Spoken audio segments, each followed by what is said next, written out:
In this question, they're asking me to work out what the cost is using this formula here, where H is the number of hours he works and M is the number of miles he travels to his job.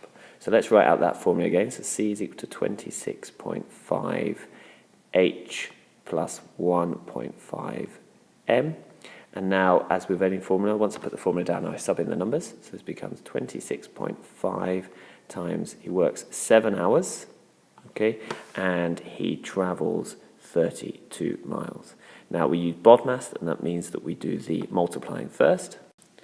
So this becomes, the 26.5 times 7 becomes 185.5, 1.5 times 32 becomes 48, and now I can add them together, and that becomes 233.5. That's what my calculator says. But now this is in money, and it's in pounds. I put the pound sign.